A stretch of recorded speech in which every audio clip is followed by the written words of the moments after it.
And the podcast begins with a song of rebellion. How can this podcast be my life? CD Burners. Let's go. It smells like paint in here. It does. We're gonna get high. Yeah. It's got what they're painting. Would you believe it? I did not even know. I was like, why does it smell like paint? And I didn't see anybody painting. You didn't see anybody painting? I mean, and then I was like, why would it smell like that? And then when you walk up the stairs, I was like, oh yeah, there's a whole hallway. Yeah. I think the door was closed, and then they opened it because they're like, oh, we're also gonna smell like paint. So I saw it when the door was closed. All right, guys, welcome back to CD Burners. Today we are doing a popular one, an important one. An awesome one. Pierce the Veil. Collide with the sky. Pierce the Veil fucking kicks ass. Collide with this guy. Tell me a little bit about this. I have a lot. I have a lot. Do you want me to tell you something, or do you want to say something? I don't know. You have to decide before you say the sentence. I mean, okay. I watched a lot of interviews. Okay. When this album came out, surrounding this album. Here, and I'm just going to do the basics. This is how it should start. This album was released July 17th, 2012 on Fearless Records. It's the band's third album and their biggest album. It came out in the middle of them playing Warped Tour. They were pressed. They were pressed because it was like they were in between Newfound Glory and Taking Back Sunday on the main stage. This is the first one. They were like, fuck, dude, we're in between those guys. And now I'm like, bro, have you heard Taking Back Sunday? It sounds like a Taking Back Sunday cover band, but worse. Yeah, they're pretty bad now. But regardless, I am sorry. That's it. That's all I got. I just want to say the basics. Okay. Oh, that's the basics. That's the basics. All right. So I watched a lot of interviews, and I would be like, all right, Vic, Pierce the Veil interview, each member, Pierce the Veil interview. This time, there's not a lot. There's not a lot. But the ones that there are, dude, they're fucking the way that people were interviewing was so bad. But I also have to redeem myself because I am one of those interviews. One of the worst interviews on YouTube? It was the first, yeah. It was embarrassing too because I wasn't all there. I was not fucking, you know what I mean? And so I can't watch it. I can't watch that. And I have to redeem myself with this album review from the last time that I had Pierce the Veil in the studio because, oh boy. Oh boy. Dude, it was fucking, I don't know. A lot of people liked it. Then there's a lot of comments that are incredibly accurate. I think that you are scarred from that because you were like, oh my God, there's going to be so many negative comments on CD Burners. I haven't seen a single negative comment. But anyway, that interview. No, anyway, but which is also fucking wild. It was honestly, look, when I did that interview, it was a little bit before I knew so much about Pierce the Veil. So I think that's why this pod is better because it forces us to do the research before we do the interview. I knew Vic, right, and I knew I loved Vic, and Vic loves us. We have a great relationship, and he tattooed me at the at that interview. So I have a tattoo from Vic somewhere on my back, I think. And it was, I need to redeem myself. But the interviews from that time were very telling of the time, dude. They did this Brian Starr's interview. Oh yeah. In this fucking, and that guy sucks at interviewing. I don't know why he got so big. I think it was just he's a dude with a camera in the scene at the time. And it's the difference between the interviews now and the interviews back then. At some point, there's some parts of it that I think are endearing, but then I'm like, dude, this just sounds like fucking little kid, just saying all the interviews that I wrote. They're like, how'd you get your band name? Ugh. How did you come up with the title of this album? Literally the worst questions. What does this album sound like? And I'm like, fucking what? Bro, you are interview. But I mean, at the time, I guess I understand where they were, who was interviewing them, and in Brian Starr's interviews, if you were a sex position, like what would you be? And I'm like, bro, shut the fuck up. Like that's so it's like so goddamn annoying. This paint is making me feel crazy. That's okay. I mean, then you feel exactly the way that I felt with my first Pierce the Veil interview. So now you get to be a fucking asshole, insane idiot for a Pierce the Veil thing that we do. So the first single on this album was the smash hit King for a Day, featuring none other than Mr. Kellen Quinn. Sleeping with Sirens was also at their peak of their success. And, you know, I didn't know this until I started researching this. Vic and Kellen didn't know each other before they did the collab. Wait, really? They didn't know each other at all. They fans just been tweeting at them. They were like, "You guys should collab. You guys should collab." They have such like a crossover fan base, and then they finally were like, "All right, Dude, these people are probably right. Let's collab." I mean, like, I would have never known that because the way that the way that they acted and the way that they did that song together, you would have thought these motherfuckers like grew up together. Yeah, like it's probably like one of the most iconic collaborations in this. Is it like what else is there? It definitely what is. else is there? I'd say it's like the most iconic collaboration or duet or feature. Dude, you want to know what? And in this scene, I don't think there was so much of that happening. Like while it wasn't the first time it happened, I think that that collaboration opened the door to have other artists come in and be like, oh, I want to do what they did. And like, while it's obviously not the first collaboration in the entire world, and especially in this scene, I do think that it is the one that like paved the way for people being like, this featuring this featuring this bullshit featuring this bullshit. And like, but you know, there's never going to be a fucking other one. I also like, okay, like that song, I listened to them like, oh, what is this about? And I can tell why Pierce the Veil has the fans that they do. Why? There's a couple reasons.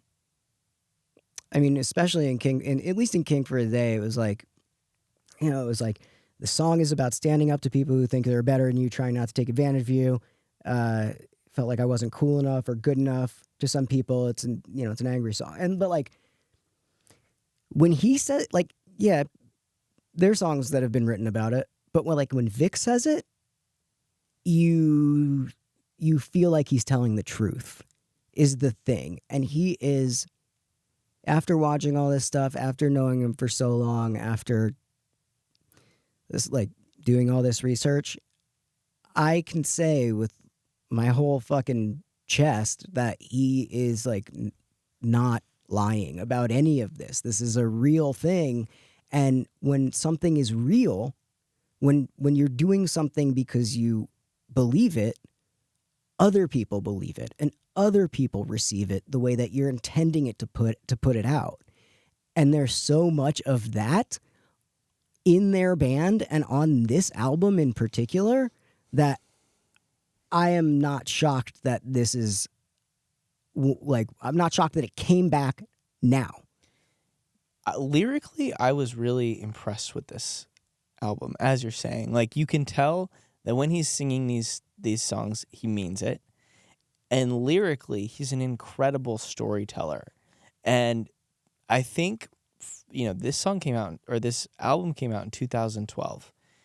And there were a bunch of other bands in this sort of circle that are not even like functioning now. Like, I'm thinking of like the Emerosas and like the I don't know, like the Johnny Craig side projects. A lot of that. It was like they're like fucking Chiodos is still but they're not. They're like defunct now. You know what I mean? I think. But what else is there? There's another one. There's another one that like came Dance Gavin Dance. Yeah, Dance Gavin Dance is still selling out like the Shrine though, but now they're like defunct. But I think that none of them really hit as hard as Pierce the Veil. I think I kind of wrote them off like especially since it came out in 2012. That was the year I graduated college. I was kind of like aged out of Warped Tour. I didn't think that it was like cool. And then, I think like Vic's looks are a double-edged sword, I think, because he's such a cutie. But I think that people write them off as just another band with like a cutie singer with nice, cute hair. And they don't really ever give them the time of day to like listen to this. And sonically, this album is weird and progressive and experimental and amazing. Like, it's so well thought out, the way that they bring in some of the more like Spanish guitar on Bulls in the Bronx. Like, it's really interesting, a lot more interesting than like what a lot of those sort of like scene-y bands were doing at that time. And definitely more interesting than what you imagined, right? Absolutely, yeah. Like, that's the thing. It's like they're fucking great at and what's also strange is like, dude, this like it is kind of like progressive rock. Like but what you were saying, there is something for everybody in it. It's like they blend all of the things, the right things, with like the right guys. Because, dude, the guys are fucking funny. All of them are funny. All of them are cool. All of them have like, the thing I really, really like about this album. I mean, there's a lot of things I like about this album, but the thing that really like stood out to me kind of is they gave every guy in the band a chance to show what they can do without being fucking annoying about it. Like, you really got to like hear the drums in some parts. You really got to hear the bass in some parts, and who fucking hears bass? You really got to hear the guitar, and like, and then you've got Vic, who doesn't like his voice is so good. It's unique. It's like a unique voice, and I think the people that he chose to have feature on the album also have unique voices. You had Kellen and then Jason Butler. And those are like, it's like it's stacked with something for everybody. And I understand why this is like their biggest album. And I understand, like, after listening to it and doing the research about it, I was like, oh, I get it. Like, I get the whole thing. And see, like, do you have any fun or more facts for me? Because I feel like I'm just going to talk forever. Is that the end of that thought? Or I do you don't wanna know. Finish the thought. I don't know. I mean, yes, I will finish the thought. I'm done. I am. All right. All right. The fast facts. This album came out, hit number 30 on Billboard hard rock album. It stayed on the chart for 3 years. Like, is that a long time? Yeah. Like, I don't know. You could be like it's a yearly chart, I guess. So it was on there for 3 years. Number 12 on the Billboard 200. Number 1 top alternative album. Number 2 independent album. Number 1 top rock album. Number 1 top hard rock album. So they got a lot of number ones. Fast fact number 2.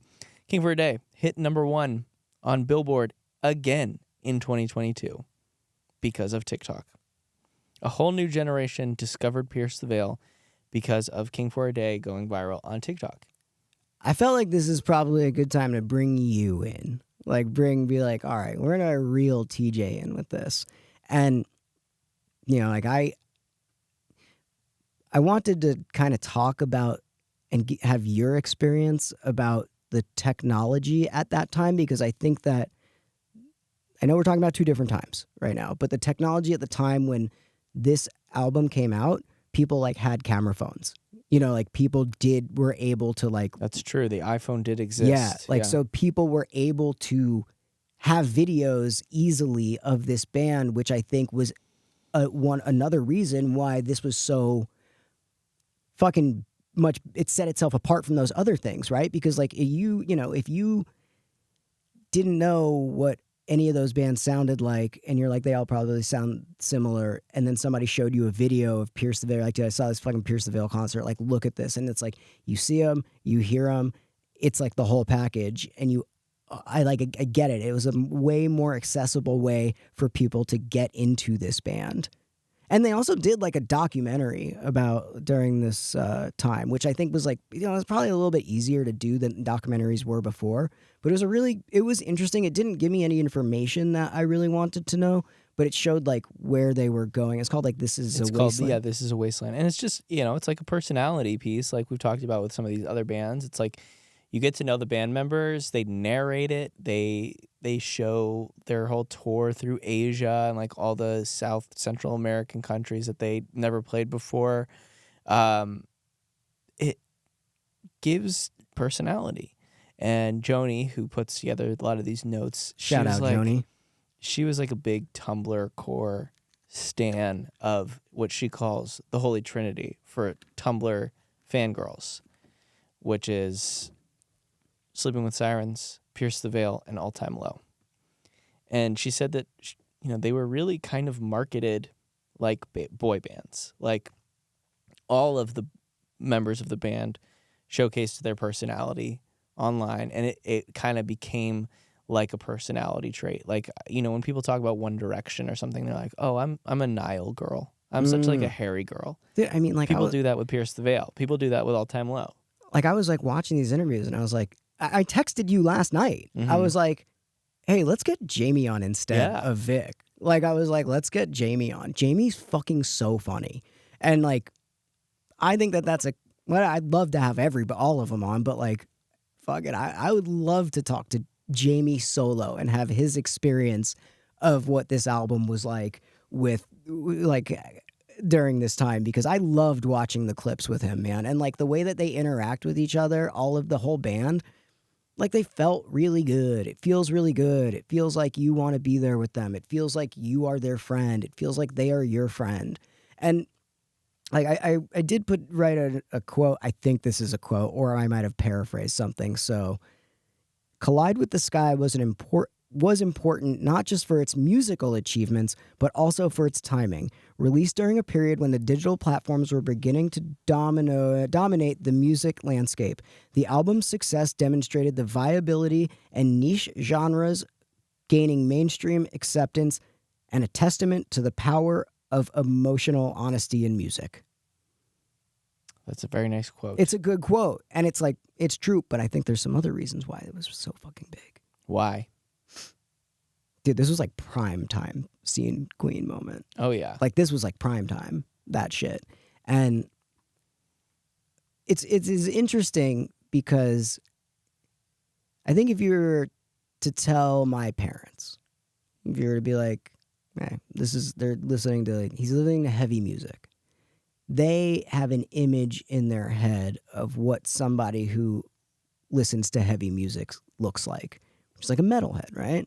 It's like Iron Maiden guys and Metallica guys and like that. It's like that's what they think heavy, or like, but this was different. This was like a different thing. This was skinny jeans and straightened hair and, belt buckle, like fucking Famous Stars and Strap shirts, core. Like, dude, it was like prime time, this shit. And I think when you, this thing, I know this is an audio medium, but you guys, the people watch this, it's like, this shouldn't sound like this is coming from this. And I think that was it was new and intriguing, and it got like new younger audiences into heavier shit. Well, the guys look pretty scary. Like, other than Vic, they're all really fucking tattooed up. It's not that. I'm not talking about like being tattooed. It's a completely different style of like what you imagine somebody listening to heavy music looking like. Like, where sometimes, a lot of the bands in the scene like did wear makeup, and like it was really like that androgynous period. And I honestly believe that it was kind of the start of like a lot of this gender fluidity that we're seeing in the world now. I believe you can like legitimately like trace a lot of it, at least in our scene, back to that time period. Like, I think that it was really like open and everybody was chilling and it was good. And that was like where you can be accepted and listening to like music that may not sound like something that you would listen to, but you listen to it and you love it. It's like, I think it did a lot. I really like that time period is a very interesting moment in history for me. It's also cool to see like these different times where like the album in 2006, 2008, 2010, 2012, what everything looked like. And they're all really interesting time capsules in this specific scene. And this one I really liked. Like I really liked this one. I think it was because I was a little bit closer to the age of like getting it, like being a, like I was just not like a little kid at this point. You know, I wasn't like a little kid, like going to a concert. I would have seen the things. I never saw Pierce the Veil live, but I feel like I would have seen what this band is capable of as opposed to being like just a fan. I have a very strange connection with them. I really love them. And I'm not gassing them just because, you know, I love Vic as a person and I love them as people and I love the band, but I just think that they've done so much. I think they're another band that I think has done more things than we give them credit for, which is like, if you listen to our Millionaires episode, I really talk a lot about how I think she did more than I think she actually realizes. So this is another band like that. Another reason why they're so popular, dude. Ready?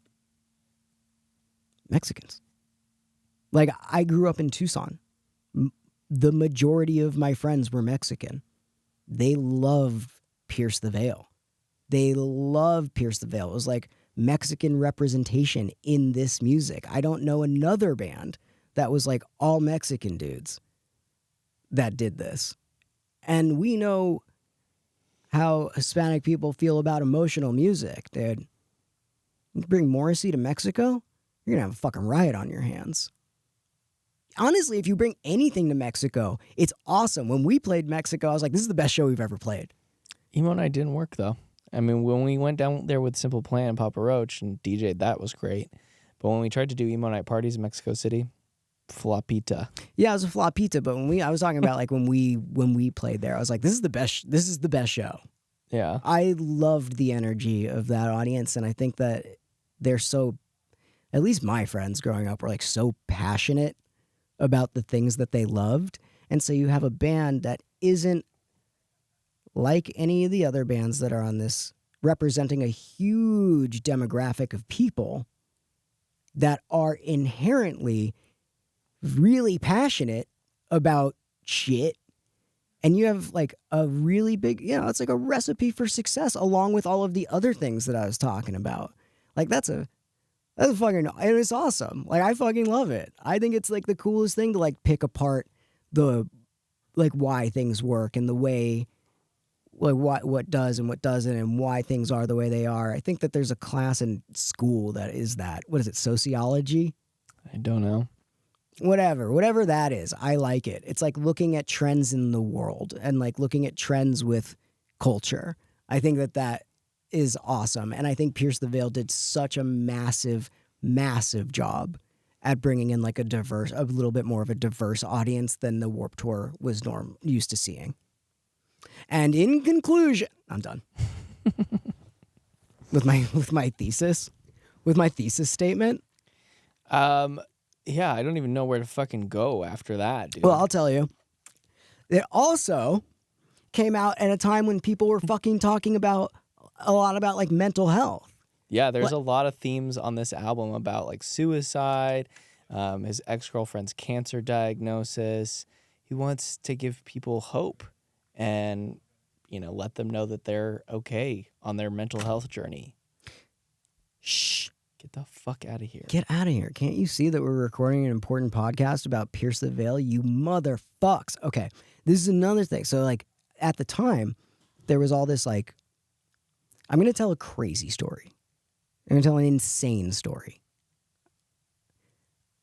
It's going to be really difficult for me to, like, whatever. I don't think she'll care. This was, like, at a time where there was, like, the To Write Love on Your Arms tent. You know, Yes. at like Warped Tour. Yes. So people were starting to feel a little, you know, they were like, Kevin Lyman was understanding that there's a connection between like mental health and music, like or to at least to like bring attention to it in a way that was like physical and you can go and talk to somebody. I think who the fuck knows, maybe he was first to do it, but there was a foundation called To Write Love on Her Arms, and it was started for a girl that was, I think she kept trying to kill herself. She was nuts. I know her. So I ended up getting to know her really well. The person that they started the foundation for. Keep this in mind. You are business partners with somebody who slept with a girl that was nuts enough that they started a foundation for. I am that nuts to be like, oh, I'm going to do this thing. Isn't that wild? It's pretty wild. I don't know if we can keep it in. All right. Well, maybe not. Maybe take it out. But anyway, all right, well, let's see. Let's see if I can back it up a little bit. I have a really strange story. I mean, I have a very personal story about the person that they started To Write Love on her arms with, and I know her really well. Actually, there's a couple like nicer stories that I have. She came during Thanksgiving. My family and I used to go and feed homeless people in Florida. We'd cook a bunch of shit at like this chef's house, and she was living in Florida, and she came over to this like the party that we have after we do that. It was really sweet. I remember sitting on like the front lawn of this party, like all the adults like in there got like super fucked up, and like we were also, but like on the front lawn like at night in Florida, like, you know. And if I'm going to be honest, I did feel like I was at the time in the presence of somebody like same kind of way that I felt like about Tila Tequila. So this was after the foundation had already been started. Yeah, this was after the foundation had already been started. Were friends and dating her. No, I wasn't dating her. No, not dating. No, I wasn't dating her. But we still talk to this day. She had a kid. Cool. You know, it's really, really. But you know, at the time, like why this matters is like Pierce the Veil was singing songs and writing songs about this thing that people weren't they weren't shying away from it as much as they were. And while Kevin Lyman brought this into like a physical thing that you can be like, hey, here's a tent for mental health. Like, here it is. Like, I don't think any other fucking things did that before. And add that to the fucking pot of soup of reasons why Pierce the Veil fucking is so goddamn awesome and successful. Like that, all of it, my dissertation on Pierce the Veil. Those are the main reasons? Dude, I don't know. You don't want to like give me another like thing to go off on. You know, do you? Like Go you don't ahead, want go no, you ahead. don't want to Do whatever you want. No. I'm done. Now I mean, no. This is your redemption show. So Well, I think go I ahead. already think I blew it, is the thing. Like, I'm sure that I already blew this show.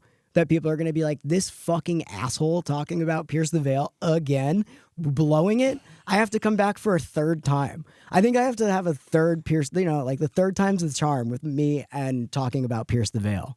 No, keep going. Well, they put out a hot sauce. Did they? Yeah, they put out a hot sauce. Have you, like, when? I think it was during This album cycle? Yeah. I think they put out a couple flavors. Interesting. We should see if we can get Yeah, we should see if we Let's can see get if that it's still available on eBay. Pierce the Veil hot sauce. And this was like a lot, you know, since this was another important album because like this was a lot of people's first Pierce the Veil album. Like, it looks like I can buy it on this website, but You I should buy it. absolutely do not trust it. You should buy it. It doesn't look real. You should give your credit card information to that website. It does not look real. That has 20-year-old Pierce the Veil hot sauce. Is what you should do. Okay, I will. Like this was a lot of people's first Pierce the Veil album. They had 3 before this. Right? Yeah, they did. Like this was, and I like there's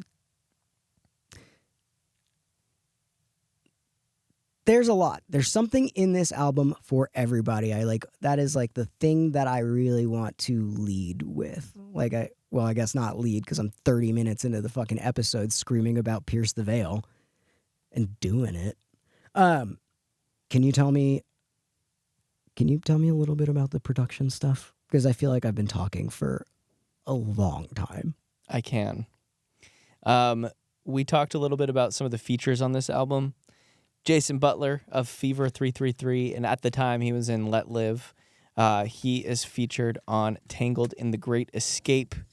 Kellen, of course, is featured on King for a Day. This is actually my first time looking through the actual liner notes. I noticed two of the co-producers, Dan Korneff and Kato Kandwala. They don't really have a lot of other production credits. They're mostly like mixing guys. And I think Dan Korneff, he worked on the previous Pierce the Veil album just as the mixer. And then they were like, how about you just produce it as well for That's this sick. one? Yeah, he's just like good at stuff. Yeah. I mean, this album sounds fucking awesome. It sounds so good. I loved this album. I loved listening to it with purpose. Dan worked on Chiodo's Emery, Riot by Paramore.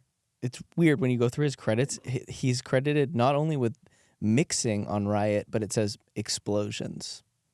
So I don't know what that means. We'll find out what that means on the next one. He also did he do My Chem too? He did. He mixed some My Chem stuff, but like not the main like records. Like he mixed like some reissues and stuff.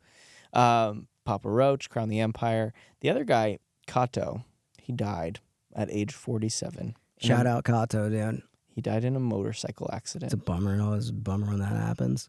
Well, fucking motorcycles, dude. Don't ride motorcycles. I don't want to get started on motorcycles. I can't do it right now. I fucking dude. You want the amount of hate that we would get for me already screaming about Pierce the Veil, and then if we were both to go on a motorcycle rant, this would be fucking a crazy episode. People would be like, "Fuck those guys."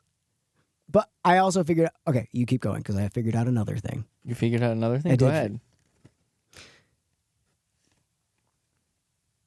Dude, Pierce, like watching all of this stuff back then, reading through like the Reddit, reading through the interviews, watching the old fucking videos.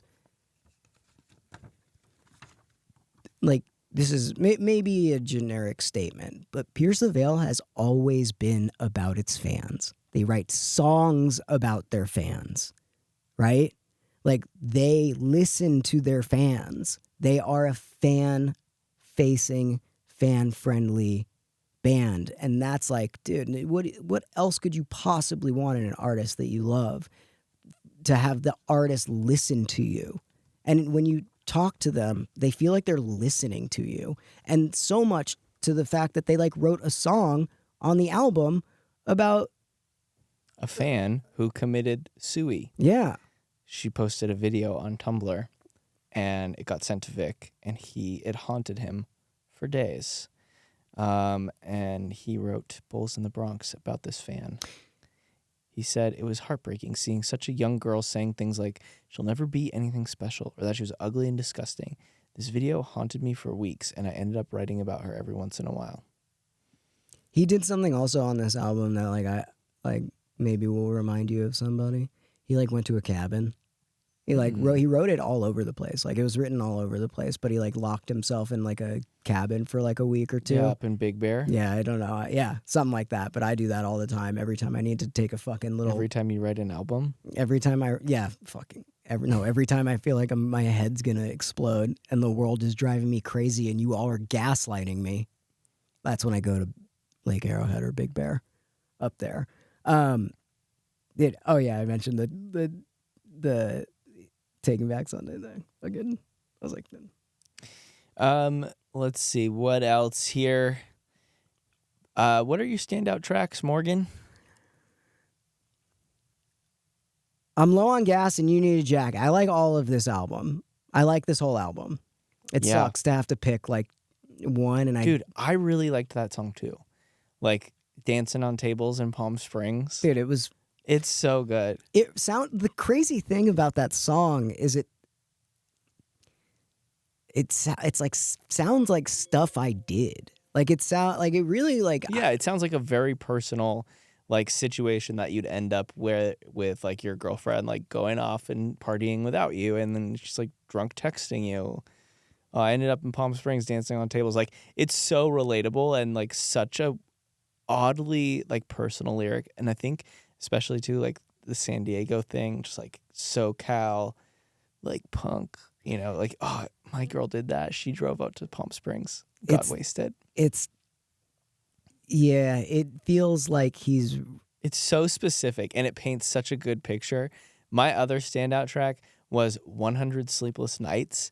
I thought the storytelling was amazing. Like you can actually see the whole scene. Like it starts off just saying like, hey, can I come over? There's something I need to talk to you about. She shows up at his apartment. He describes like her sitting on the couch under the chandelier. He talks about her saying like, hey, I'm going to have a baby like with somebody else. I'm pregnant with somebody else's kid. And then she like dips out. And it's like so specific, but I could imagine that situation happening to so many people and then just being like, oh my God, that's my exact scenario. Like it's so personal and like honest and revealing.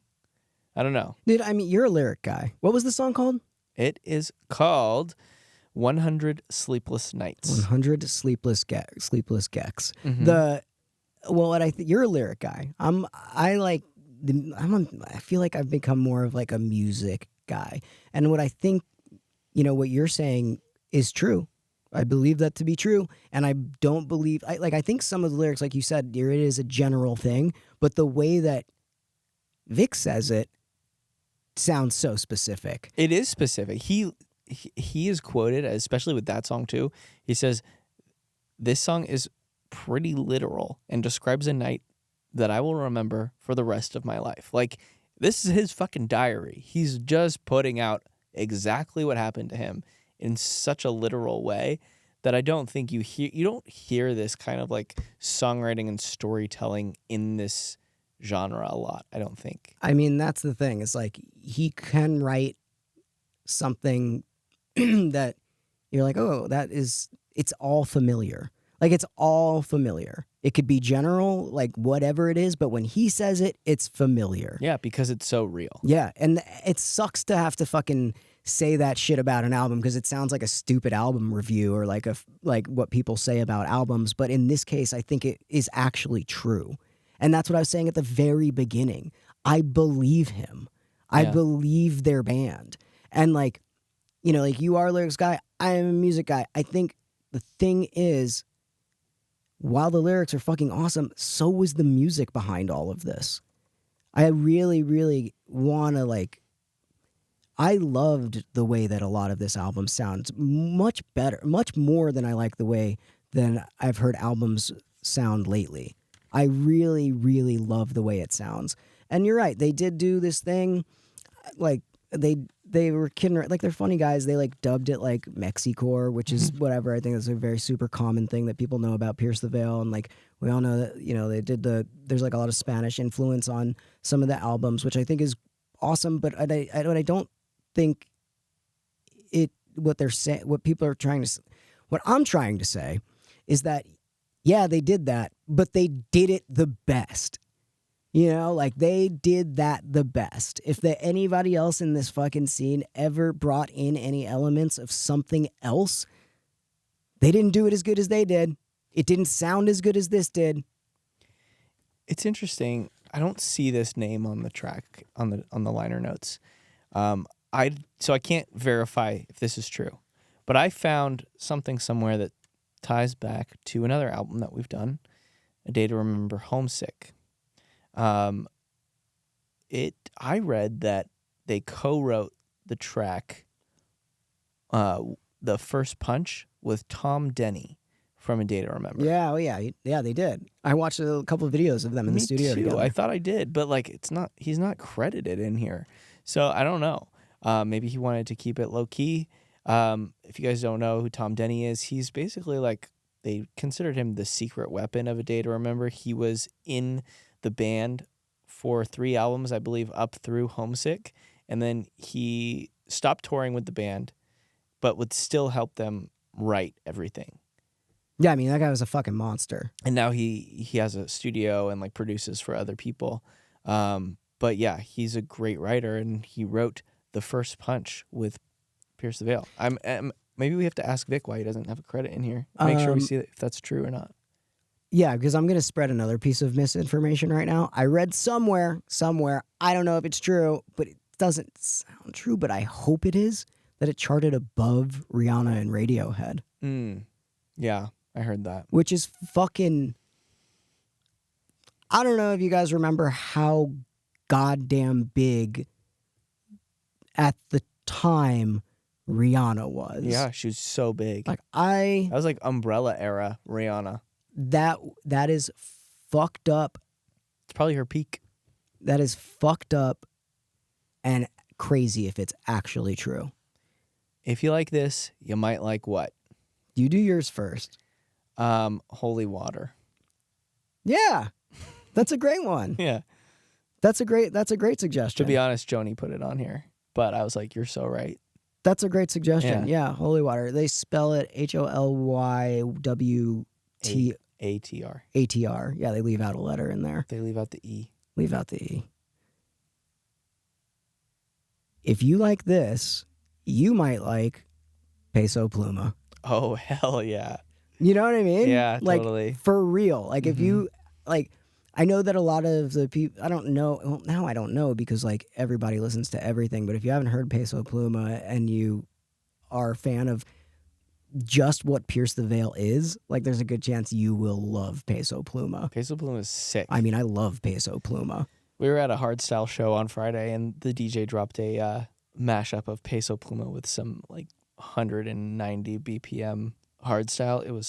It was crazy. It went wild. Did you hear, I don't want to like keep going backwards, but like, did you hear about like and I don't know if like, I want to talk about stuff that maybe people didn't know. Okay. But it's also like something I don't really want to bring up because I like them so much and I don't know what the fuck happened, but the album cover controversy thing. I did not. Yeah, so like I think what they did is they tried to do the right thing. Like I think they tried to hire Vic, like whatever. I'm gonna butcher this story, full of not right facts, but bear with me, you'll get the picture.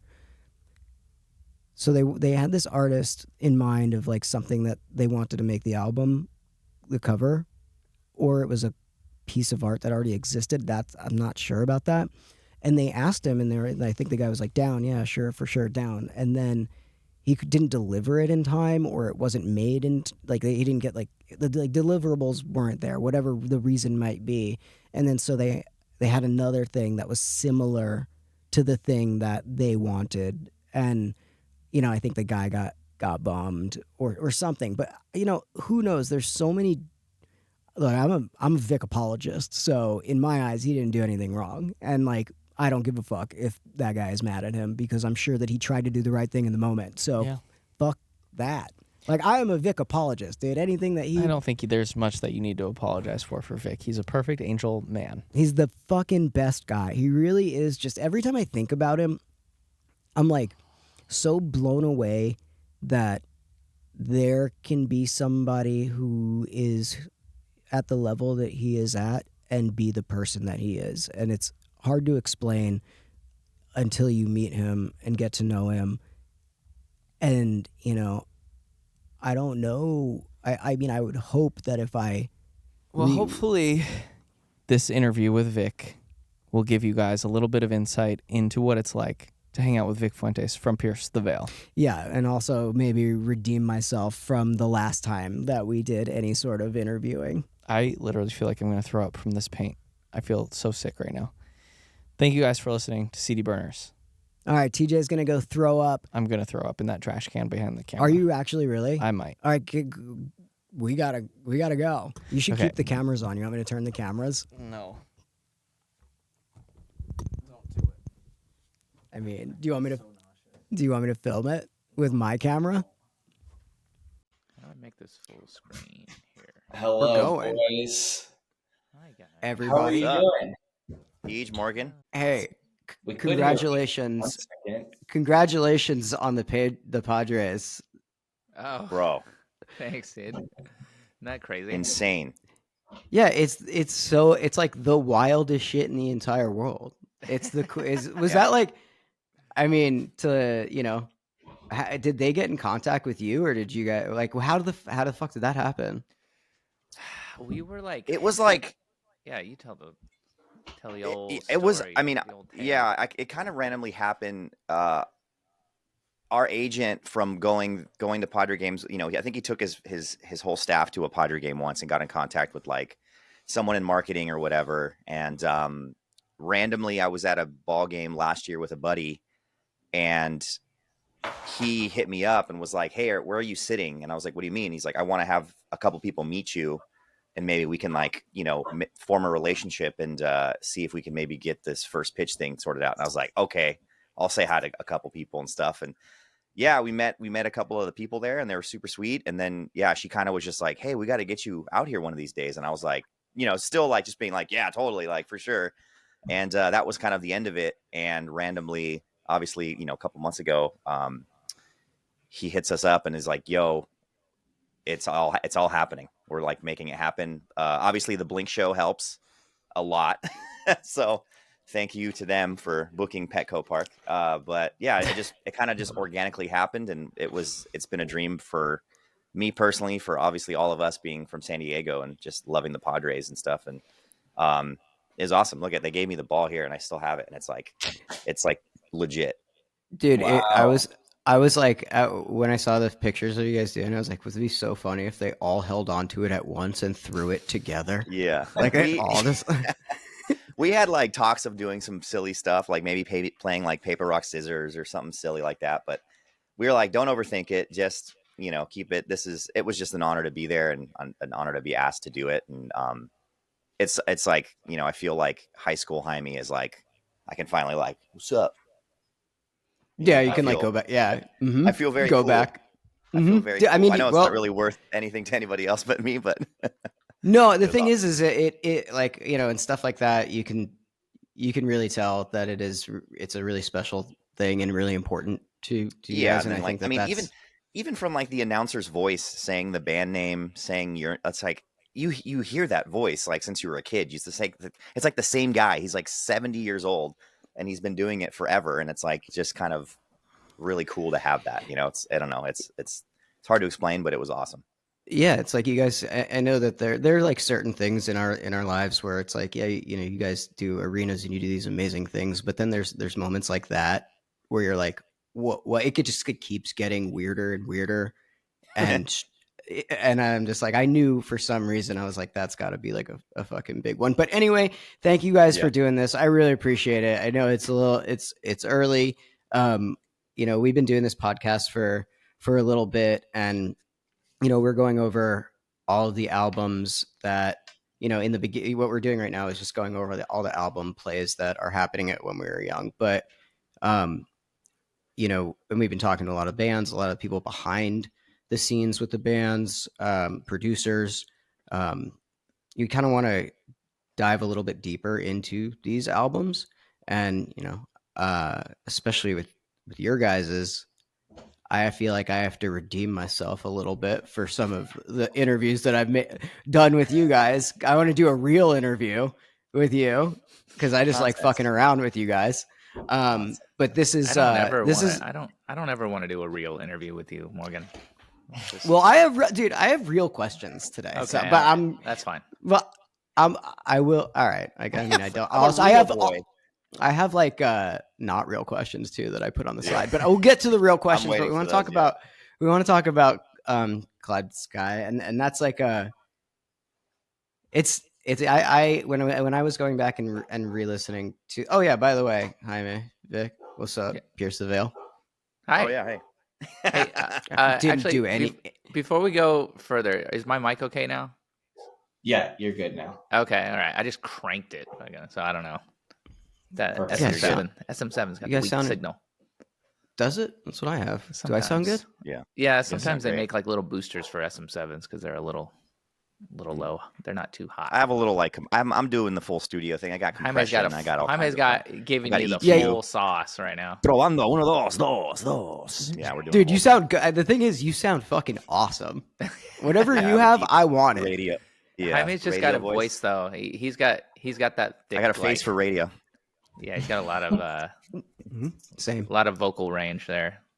Yeah. But thank you guys. Thank you guys again, and thank you guys for being so a huge part in in our shit and emo night stuff as well. But like I really want to talk about this album because I'll get sidetracked and I'll go on and on and on. So we were talking about Collide with the Sky, and what we're doing is with this podcast, we're trying to give people a little bit of a snapshot of what it was like at that time. And for you guys, especially for you guys, like what was it like personally for you guys when you were recording it, what it was like when it got released, give it like what it felt like at that time when this album came out and how you guys were making it and writing it and playing it. Like just a little snapshot personally. Yeah. Wow. I can say Let's go back. I think I'm putting Yeah, go back. I'm trying to put my mindset where we were at that time. And I guess Haim, that would have been after we got off of like a ton of touring with like A Day to Remember and Bring Me the Horizon and all of our peers back then. Yeah. We were all touring together. I just remember all like the time. I think we were like on some random like our first or second Warped Tour, and we were trying to figure out producers for the album and like trying to like we picked like our 5 favorite sounding albums, and we were looking at the credits. I remember like looking at pamphlets and being like, who is this guy? Who's this guy? Who's that guy? And I remember a name that just kept popping up was Dan Corniff, because he did a lot of our favorite records at the time, and we were like, wow, these sound really good. And I just remember being in the back lounge of the bus, like listening to all these, like, whether it was like a Mayday Parade record or like a Paramore's Riot album or something, and being like, who did these albums, Yeah. And I think that was like the first step. That's what the first remember. And then I remember when we did talk to him, we were kind of like, if there's anything that you've ever wanted to do on an album, this is the album to do it on. I just remember that, like, that was like our, like, let's just throw it all. We literally went to a diner in Jersey and like sat down with Dan for the first time. And that was like our main like thing we just wanted to tell him, because we wanted him to feel like really excited and free and creative, like from the get-go.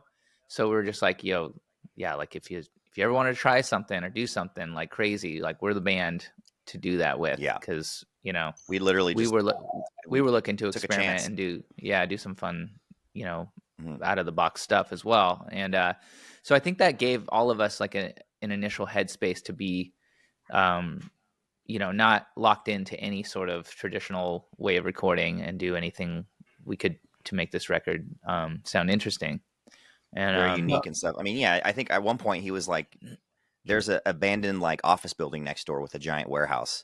We should go put the drums in there. And we're like, yep.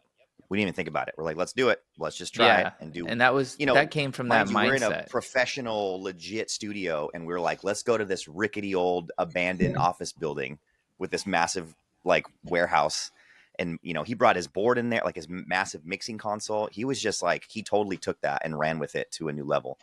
We literally took the whole mixing console and we all lifted it, and we all, like just hauled it next door into this abandoned warehouse and set it up in this cold, dark little area in order to record the drums. And it was the best, I think, decision we could have made, because the drums sound like nothing I've ever heard. They're so unique. And you use that drum sound on the whole album? Yeah. Wow. And there's no like, I don't even think there's fake reverb on the drums in the album, because it all comes from that unique space. He would just crank up the room. We had whenever you wanted to hear it. Yeah. Anytime you hear any kind of like crazy like snare, like they're called like snare bombs, right? Where the sound like reverberates, and it's like normally made digitally. But for us, we just added the room mics and just cranked them up, and like just doing stuff like that like you can't like fake that anywhere else. It's like so unique. And that album, I mean, kudos to Kato, rest in peace, my man. and Dan Corniff for making a very just unique sounding album.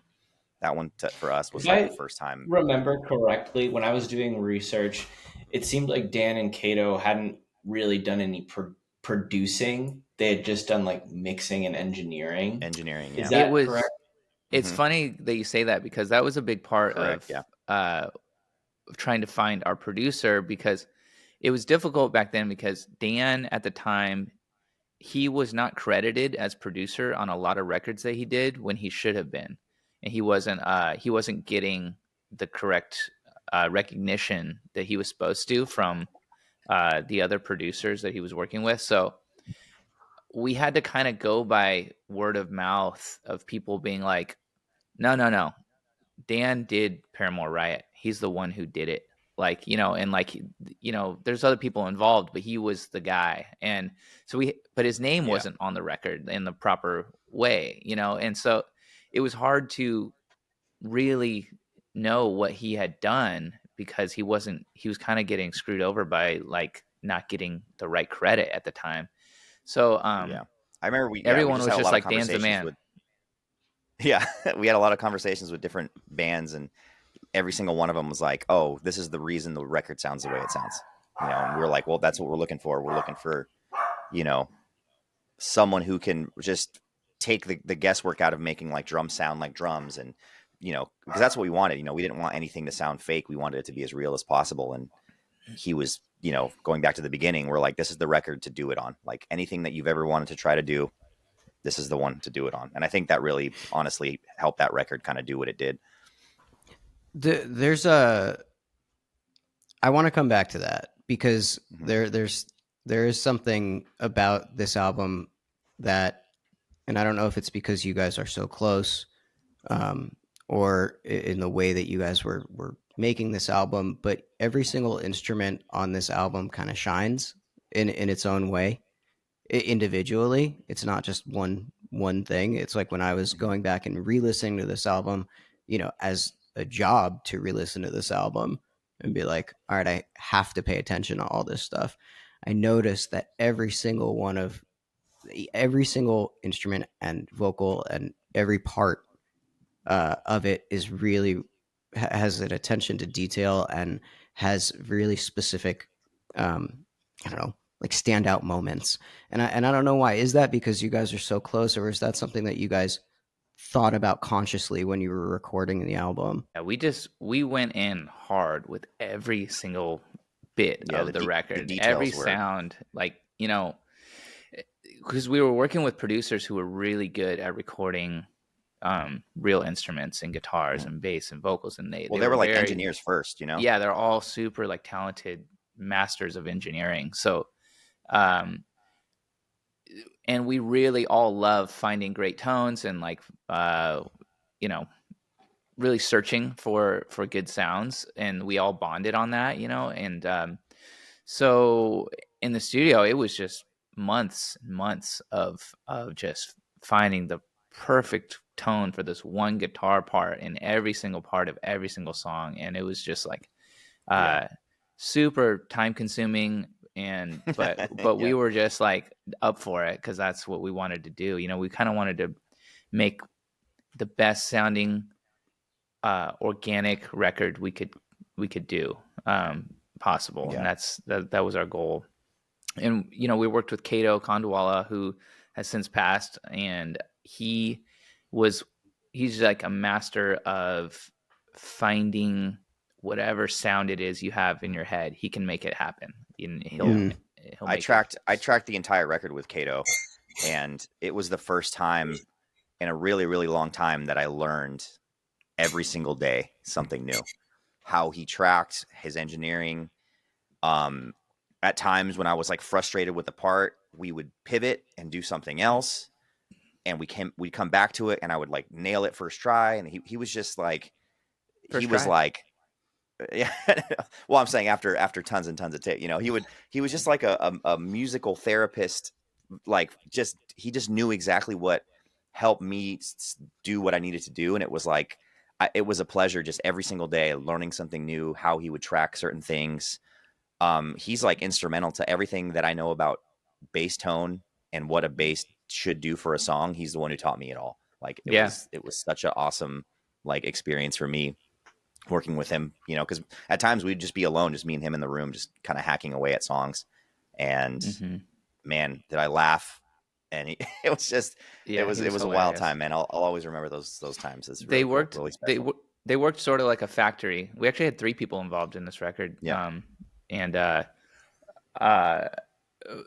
we were all in different sections of the studio doing different things, you know. So I would be working on guitars in one section, and then Haim and Kato would be, you know, doing all the bass stuff over here, and to get, you know, things moving. And but yeah, we can't, you know, we can't talk about this record without talking about Kato, because he was a big part of it. Yeah. And he recorded all the guitar overdubs, which are all the really, you know, interesting leads and sounds, and anything with delay or verb or effects on it was all Kato.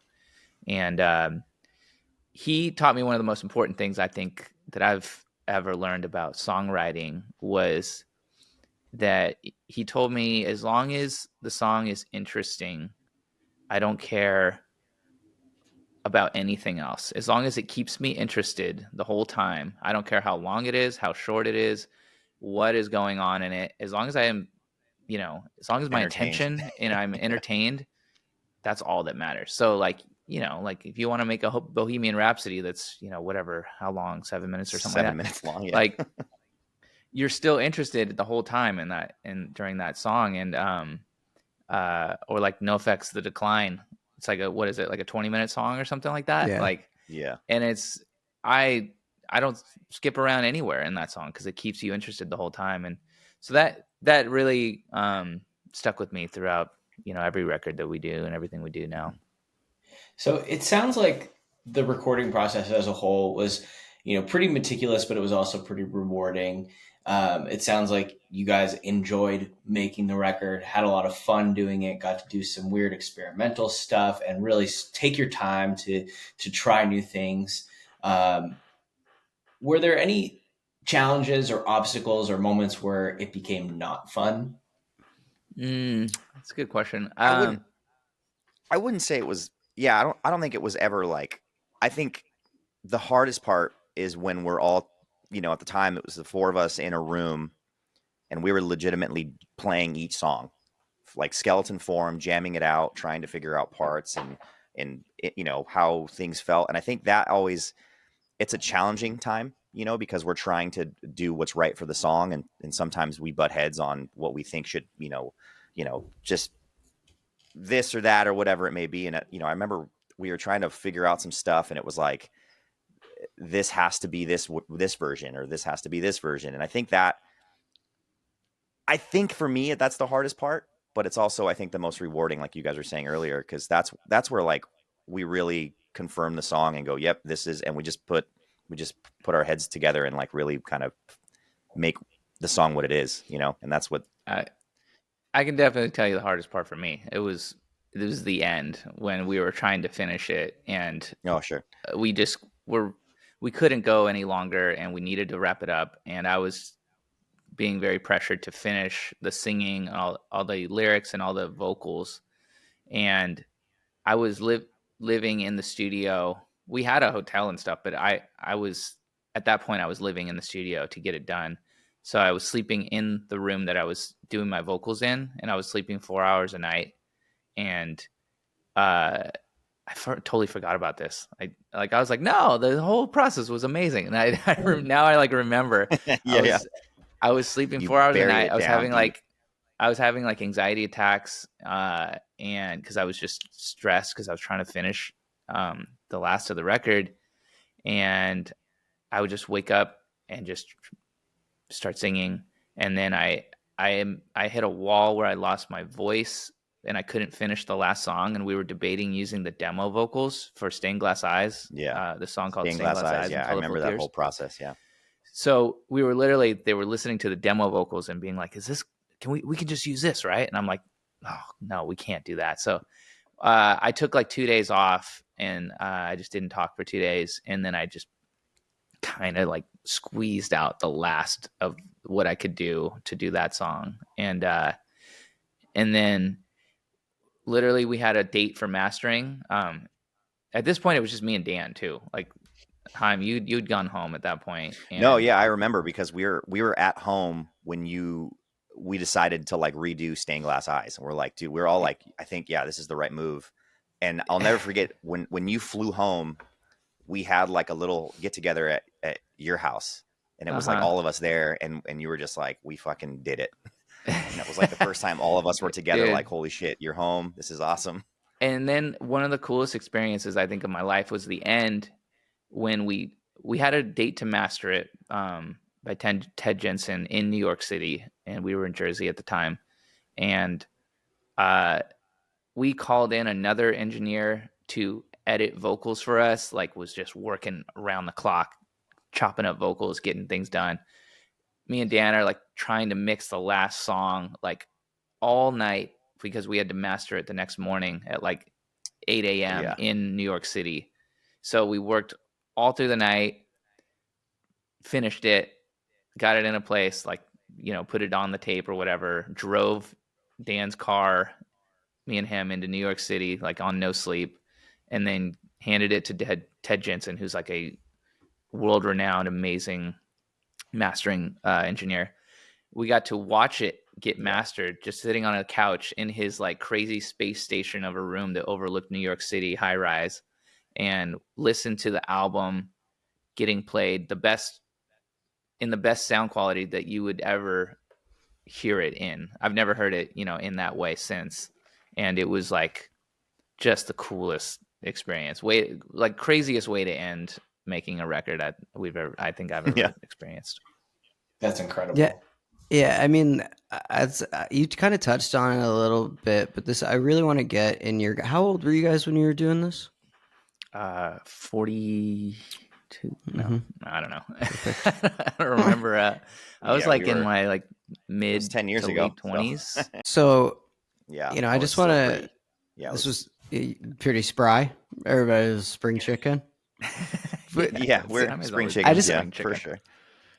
I just wanted to get like a snapshot of your guys' headspace where everybody was at while this album was being recorded and after it came out, and what that felt like for you guys.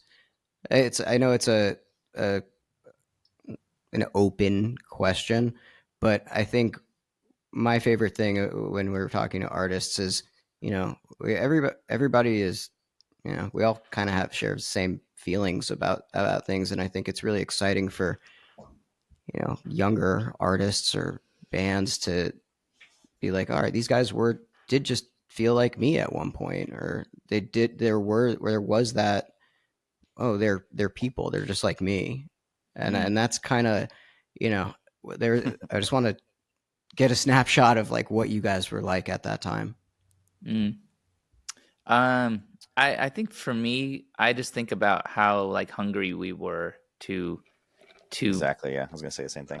Like keep progressing our band, to get bigger as a band, to gain more fans, to start, conquering more territories, and just do a bigger record. Like we really wanted it really bad. We were touring like crazy, and all of our friends were doing big things too, like Day to Remember again. Like they were actually like, I think, a big like influence for this record, because we had done so much touring with them, from like little VFW hall shows to, I think they were almost doing small arenas at that point, or I don't remember, but yeah, they're doing big. I just remember we would tour with them, and they would have these parts where everyone would sing, and like they would have these big pause moments, and everyone would go, disrespect your surroundings or whatever, or get the fuck over it. Like that.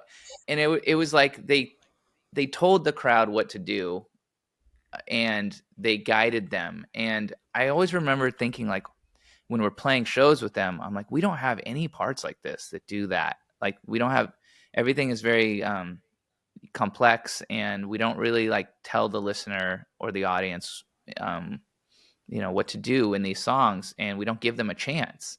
And that was like one of my main goals going into this record was we got to have more of that stuff, that like give the audience, you know, set them up for success, you know, to have a really fun show. And that was, you know, from all that experience of touring with our friends' bands. And so that a lot of like our peers went into this record, all that inspiration from touring. And so that was really where my head was at. I was just thinking about all these things and all of this experience that we had and wanting to implement it in this new record. Where were you at, Haim? I want to hear where your head was at. I mean, yeah, I think that you said it perfectly. I think we were all kind of hungry at that time, especially because we were so proud of this album. I remember just being like, I think we made a pretty solid album. We feel good about it. And I think it wasn't until like, it might've been the like 2012 Warped Tour is when I started seeing the change happening, where it was like, holy shit, there's more kids at our stage than I've ever seen before. This is kind of wild.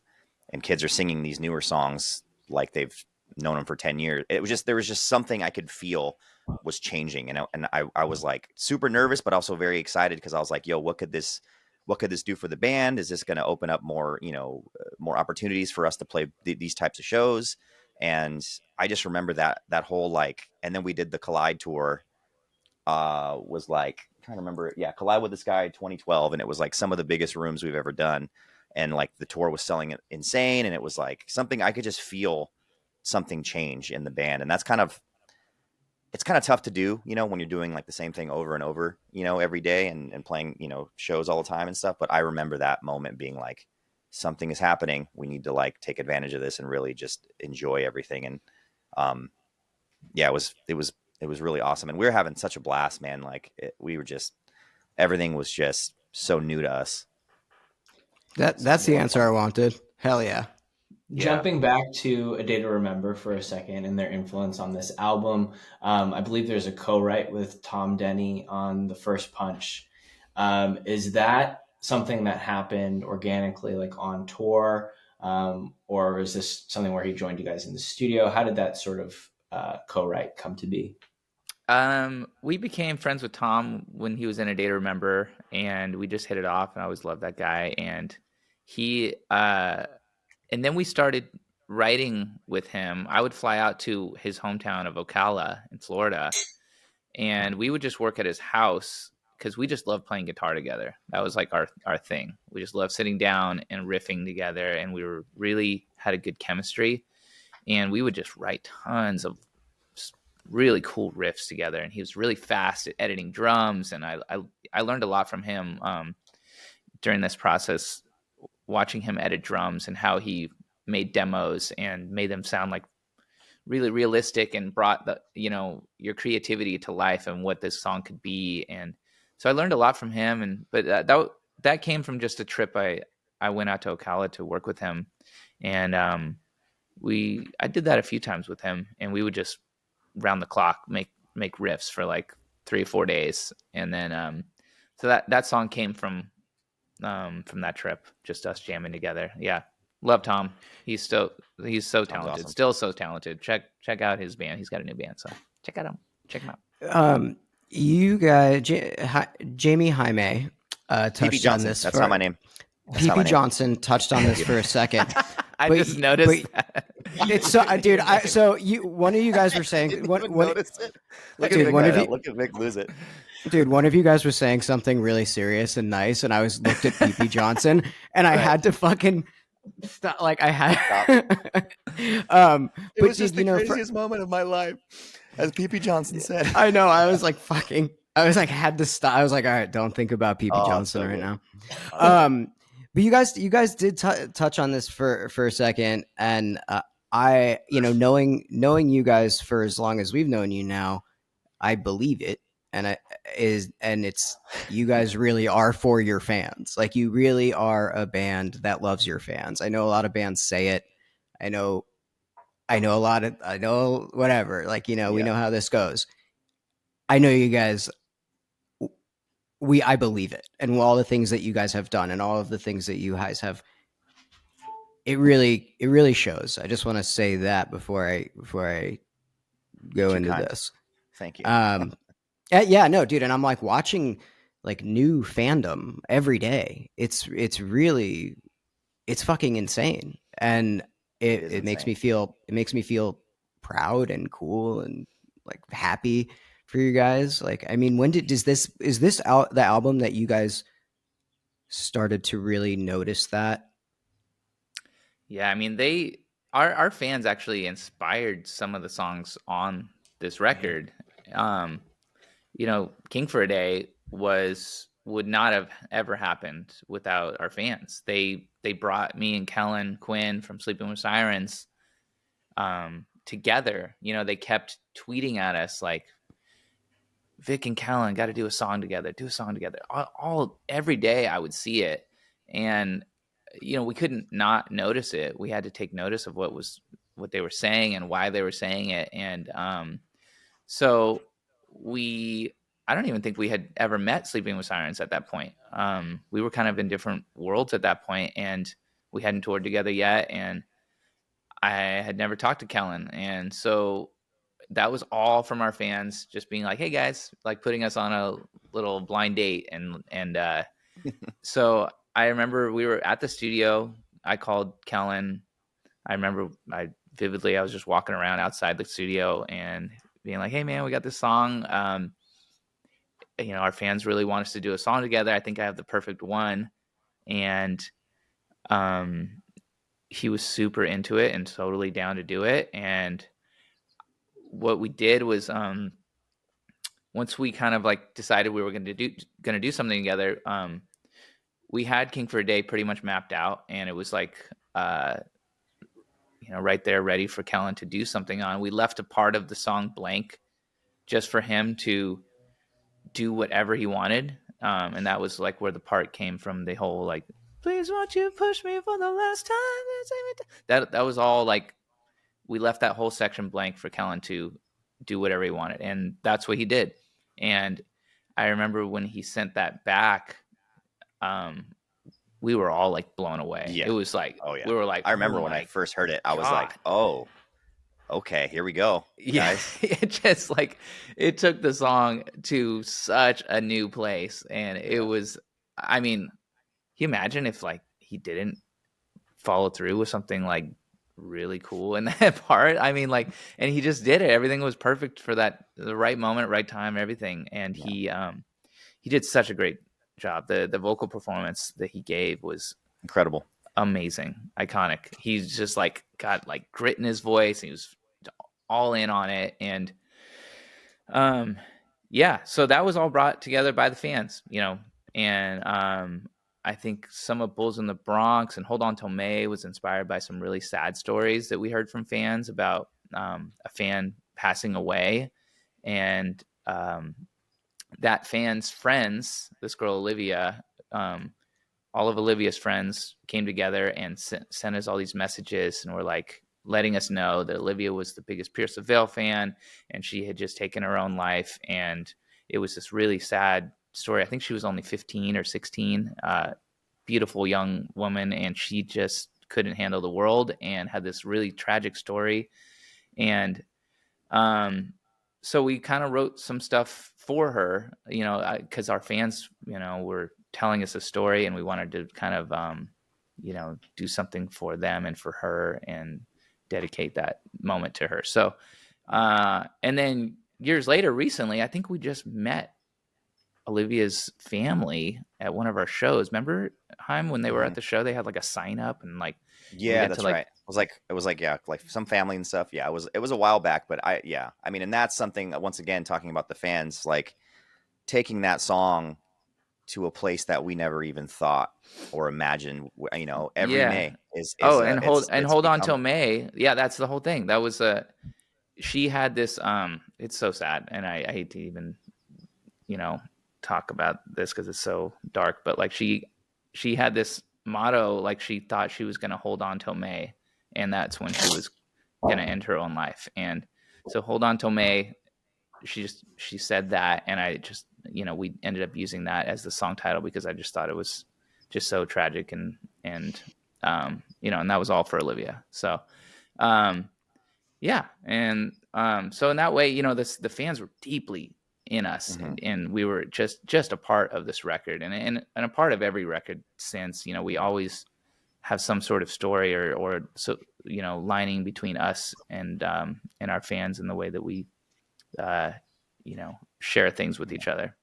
Yeah, that's And to so bring it back on interesting because you were saying like before you were talking about using the fans almost as like an extra band member or like having like an additional instrument, but you're saying you absorbed it so much to the point where it was like affecting the full songwriting, actual creative process, which is actually really incredible. Like they were Yeah, a band member it was essentially. affecting us emotionally. We were Yeah, just yeah. like torn up by these stories and excited by these stories, and just we were You all got to think kind too. of We're together. out there every day. We're seeing kids in the front row every single night.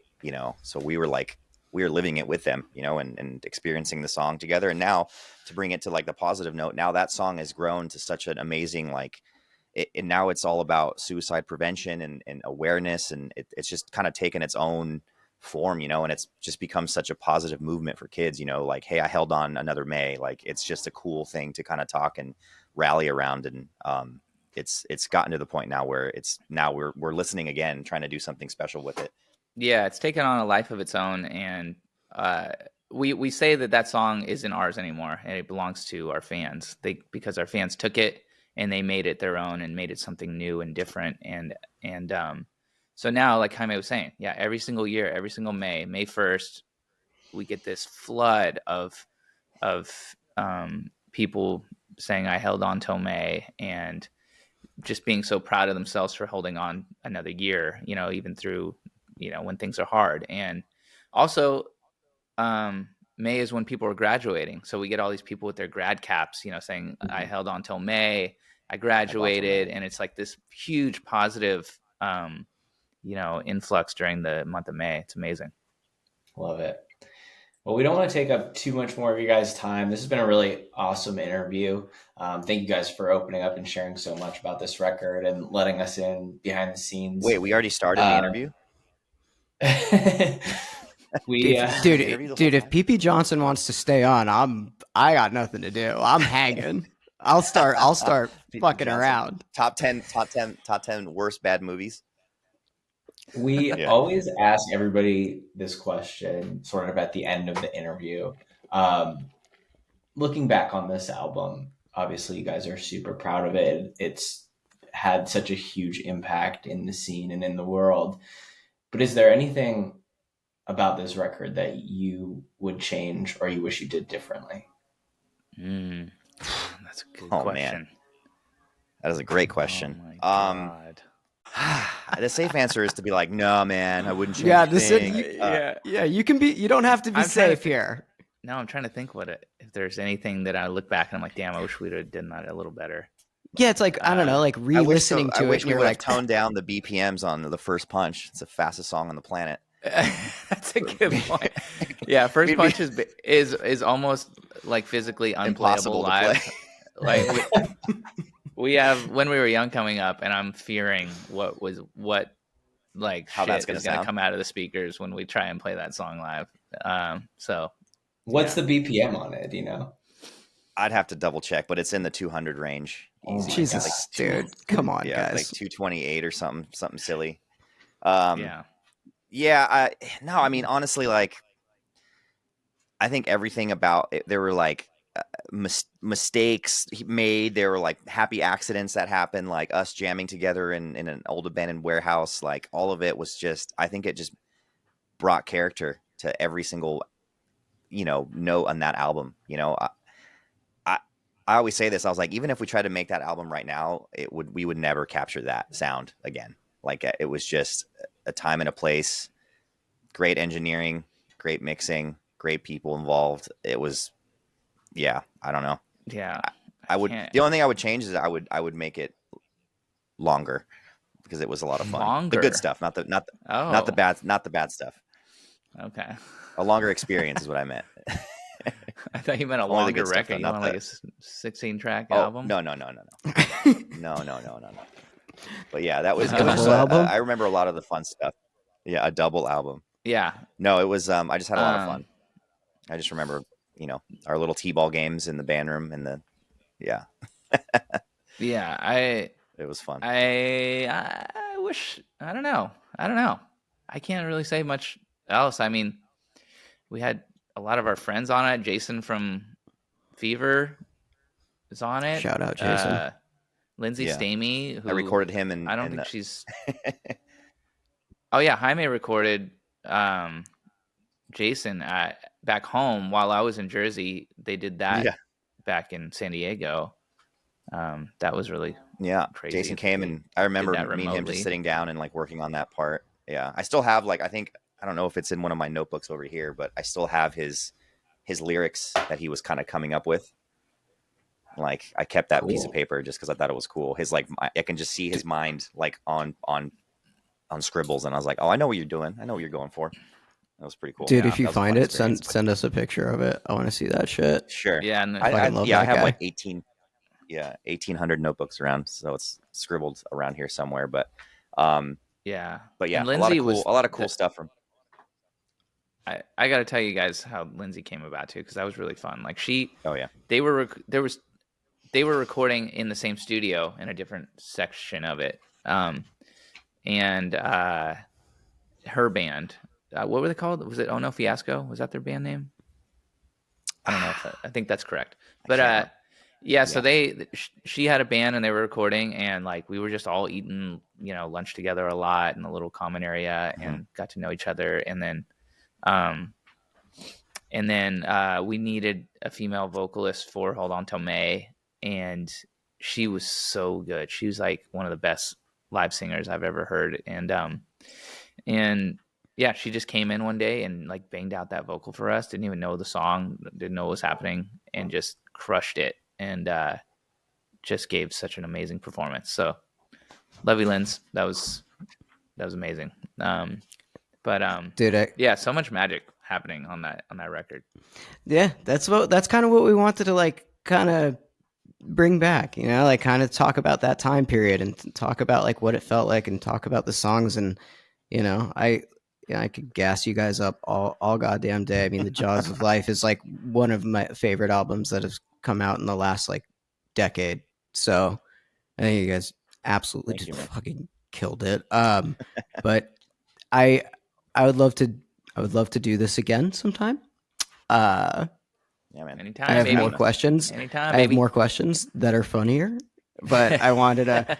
We really just sometimes I gotta stick to the point. No, I mean me and We're Jaime down just for whatever, been man. yapping the whole time. You just opened up a floodgate of memories for us, so that was really fun to kind of look back. Yeah. It was awesome, man. No, it was really. I mean, it's good. It's good shit, man. It's good times. Good things to think about. I'm very thankful that we all got along really well, and we had fun making that album because it's definitely a special time for us, for me personally. Awesome. Well, PP Johnson, Vic Fuentes, thank you guys for being on CD Burners, and we'll see you very, very soon, I'm sure. All right.